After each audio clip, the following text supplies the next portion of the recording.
This podcast has been produced in partnership between Diverse Learners and the Workforce Disability Equality Standard team to explore the lived experiences of disabled staff working in the NHS.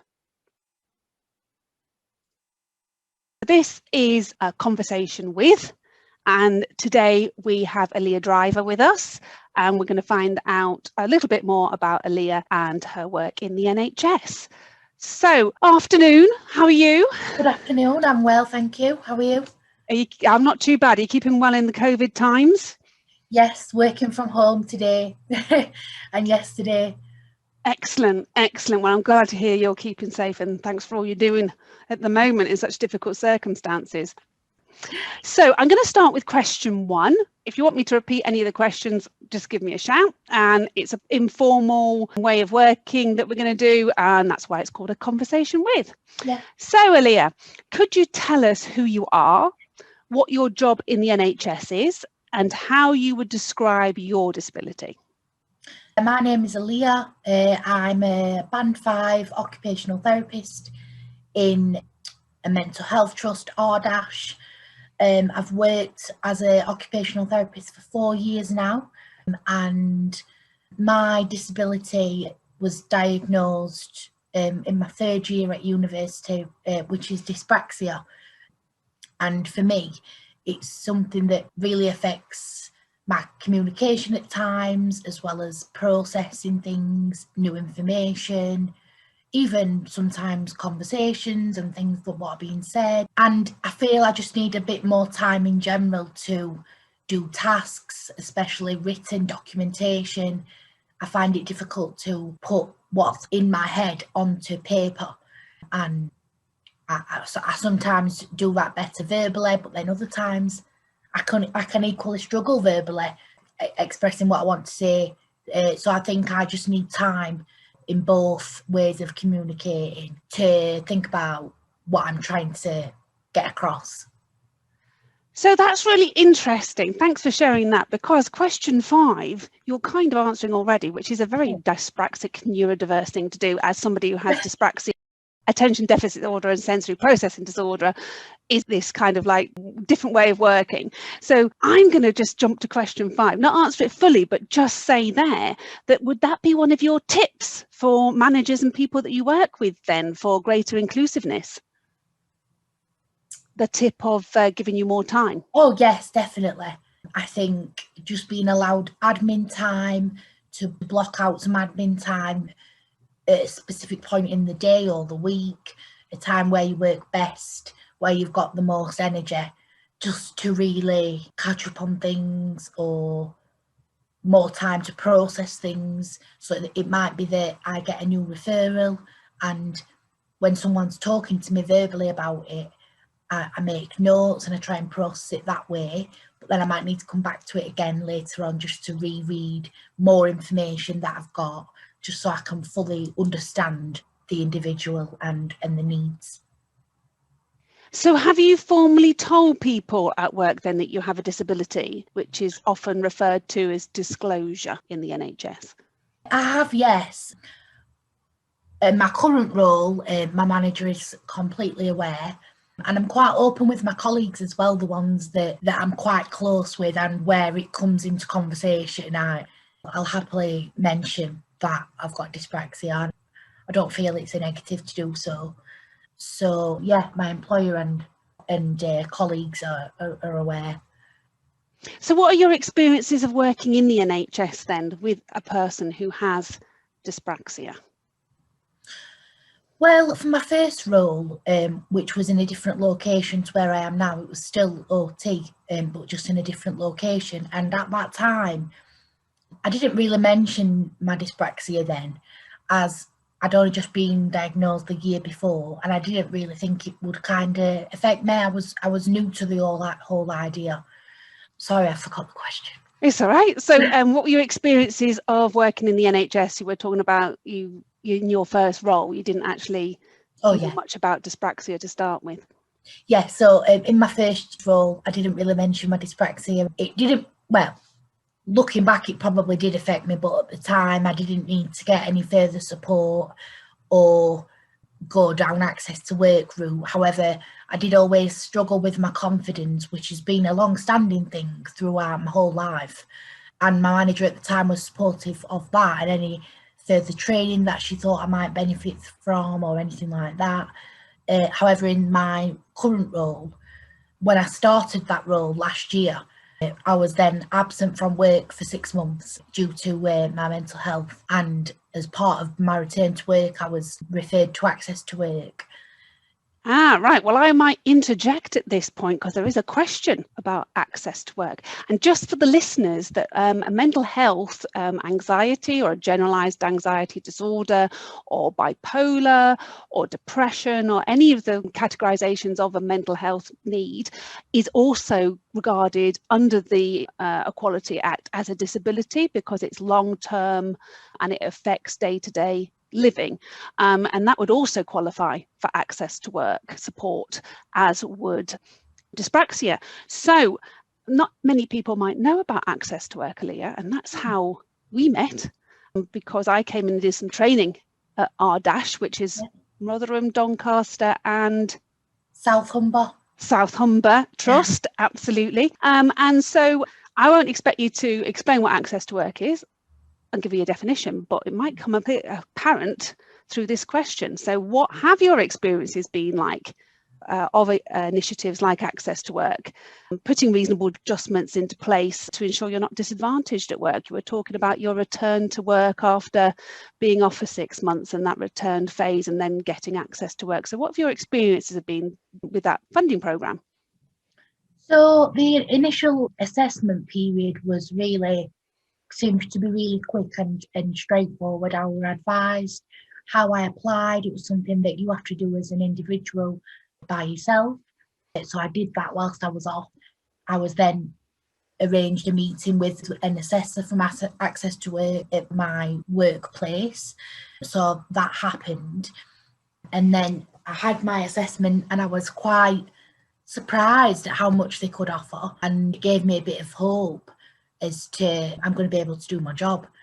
But then when returning to work, the process seemed to break down between work and access to work and getting the adjustment set into place. So I think there needs to be more of a joint working approach when it comes to external support within trusts. So almost a multidisciplinary team approach, perhaps. I think so, yeah. Just like we work for our patients and service users, I feel it needs to be like that with managers and other people in the organisation, along with Access to Work, because it provides better quality outcome for the employee and it's more efficient in the long run. Absolutely. So for people who don't know what Access to Work is, thank you, Aliyah, because you've done a really great job of explaining the process. So Access to Work is funded by the Department of Work and Pensions, and it's a supportive grant to enable people who have disabilities to stay in work or to get into work. So that's the aim of Access to Work. And that may be providing equipment, human support, like myself, doing one-to-one coping strategy support for the workplace to look at how to become more effective and efficient in the roles that you do. It may be travel, so travel to work and travel within work, so funding for taxis, for example, or somebody to come with you, an enabler that might be called, software as well, and training. So could you tell us a little bit more about what equipment or software or training you were granted through Access to Work? I was assessed, and then the outcome of that was a recommendation for a read and write software that would verbally speak and read out text on the screen. I've had this before through university, which was a massive help. As well as that, I was recommended a digital pen to help me do my clinical record keeping and electronic notes. And then I was also recommended some human support as well and training, which I've got through yourself. Yeah, absolutely. So diverse learners So as an individual, I'm in receipt of access to work myself, and it's made a massive difference to me. So I'm not disadvantaged. Also, as a self-employed person, I'm not having to pay for equipment that a person who hasn't got a disability wouldn't have to pay for. So that's another element of access to work. And so it's been wonderful for me, and it's great to hear how some of the software, like the text-to-speech software, so it reads what it is on the page. There's also speech-to-text software, so it would you speak and it types. Do you have that?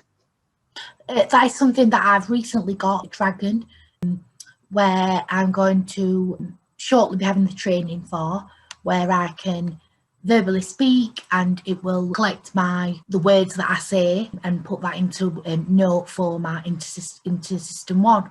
So that is going to be very beneficial. I've also spoken with a couple of colleagues who attend the Disability Network with myself, and they are also going to be starting their training as well. So it's good to hear that people are getting that. Okay, so RDaSH have a disability network to support staff who have disabilities? Yes, or long-term conditions. You don't have to class yourself as disabled to attend, and everyone is welcome. Excellent, excellent. So this is great to hear. So there's a lot of other stuff that's available through Access to Work, and I expect that will come up in some of our other podcasts. That's a little promo there, Aliyah, for other people to know that we've got a set of 10 podcasts in this range of a conversation with. So that brings us on to one of the last questions. And so you've kind of touched upon it already, but I'll read the question to you and offer you any direction if needed. So based on your experiences and insight, what advice would you give to people who have disabilities and those who are managers in the NHS for greater inclusiveness, including removing barriers in the workplace? I'd advise people, if they had a disability, if they felt comfortable, to be open and honest with their managers and supervisors, because I think that will then stop any barriers forming right from the get-go in terms of communicating. I know that's one of the reasons why I tell people who I need to that I have dyspraxia, as I'm aware it does sometimes affect my communication and processing what people are saying to me. As I've said, I would advise that wherever possible. I would also, I think managers need more training on disability and how it can affect people at work, the different types of neurological disabilities, hidden disability. And I think it should be incorporated into their starter pack training when they start the trust. It's something that I've thought about recently, really. It's kind of like the same when us as clinicians start a new trust and we have our training induction and we have all our basic training that we have to do. A lot of that is about mental health and mental health conditions and treating the patient. So if I was going into a managerial role, then why not have some training that would help me work with the people I'm going to be managing? So I think that needs to be thought about for future provision, just to help people do that better.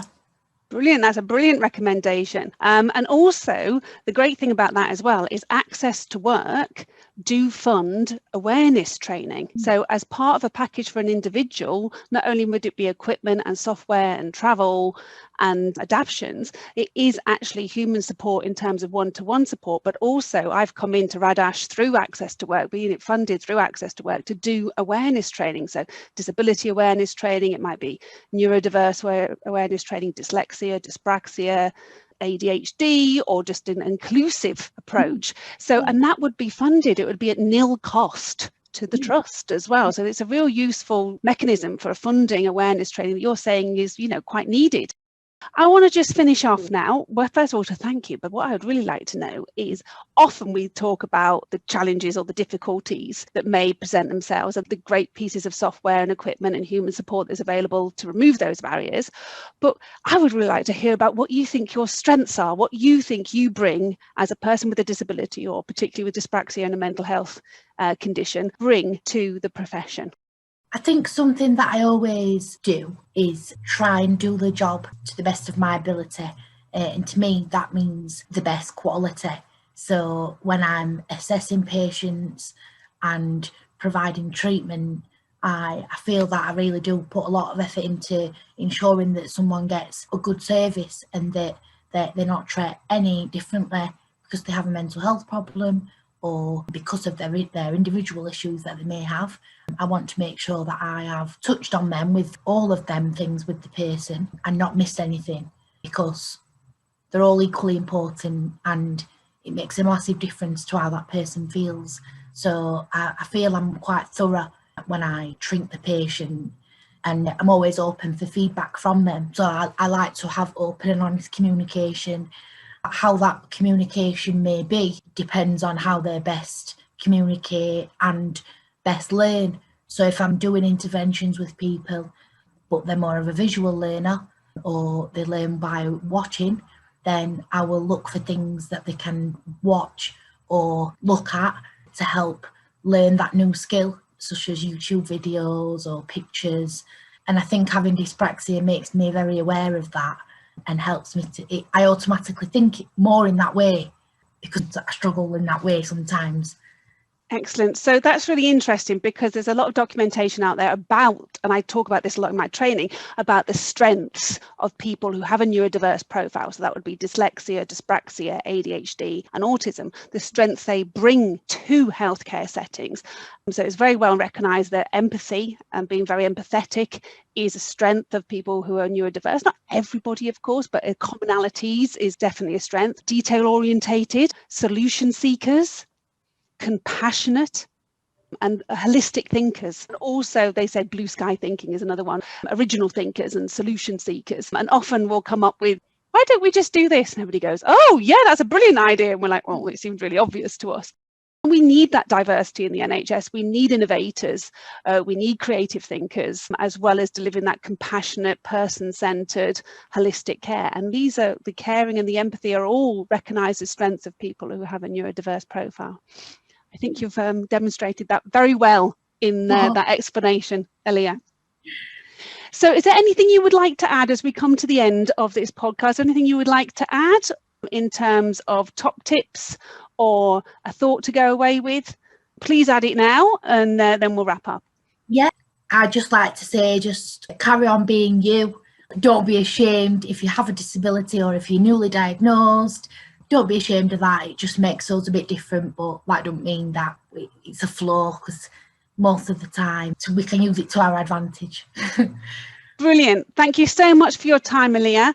And what I'll do now is I will let everybody know where you are and put your contact details there. So if anybody wants to contact you directly and have a conversation about this or after this, Aliyah's consented to do that. And I thank you greatly for that, because sometimes reaching out to somebody who has a personal experience of that or in the same trust, that peer support network that you're already involved with officially in the disability network at RDaSH, it's really grateful that you've done this for the WEDES podcast as well. So that's us wrapping up a conversation with.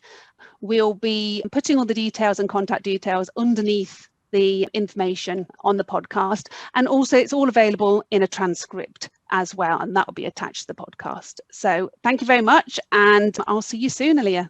Thank you. See you soon.